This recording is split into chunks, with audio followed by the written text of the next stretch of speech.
100% job గ్యారంటీతో ISTTM business school admissions open.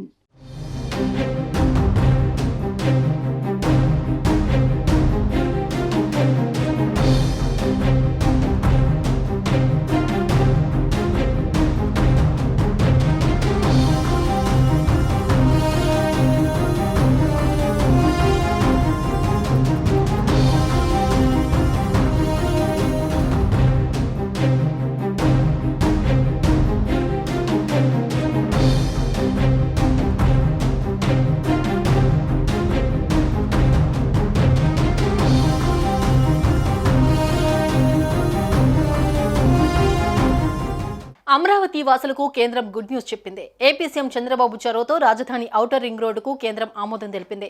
త్వరలోనే ఉత్తర్వులు జారీ చేస్తామని కేంద్ర మంత్రి నితిన్ గడ్కరీ హామీ ఇచ్చారు. అలాగే విజయవాడ ఈస్టర్న్ బైపాస్ రోడ్డుకు గ్రీన్ సిగ్నల్ ఇచ్చారు. ఎన్టీఆర్ హెల్త్ వర్సిటీ నుంచి నిడమానూరు వరకు ఫ్లైఓవర్ నిర్మించేందుకు సానుకూలత వ్యక్తం చేశారు. 2014లో అప్పటి టీడీపీ ప్రభుత్వంలో అమరావతి రాజధాని చుట్టూ 189 కిలోమీటర్ల పొడవున 150 మీటర్ల వెడల్పుతో 4 వరుసల్లో ఔటర్ రింగ్ రోడ్డు నిర్మించాలని చంద్రబాబు నిర్ణయించారు.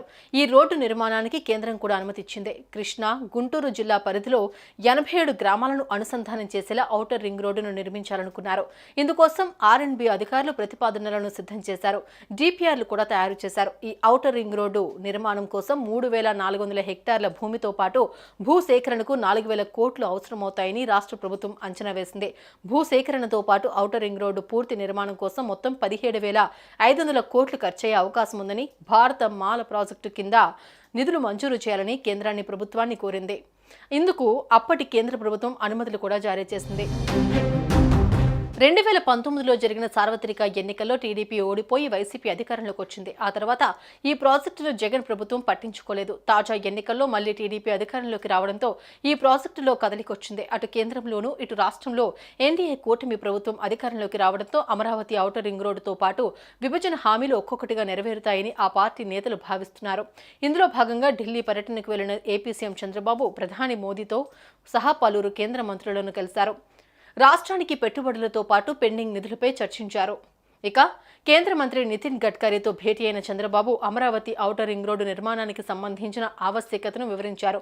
దీంతో ఆయన సానుకూలంగా స్పందించారు. త్వరలోనే అధికారిక ప్రకటన చేస్తామని హామీ ఇచ్చినట్లు తెలుస్తోంది.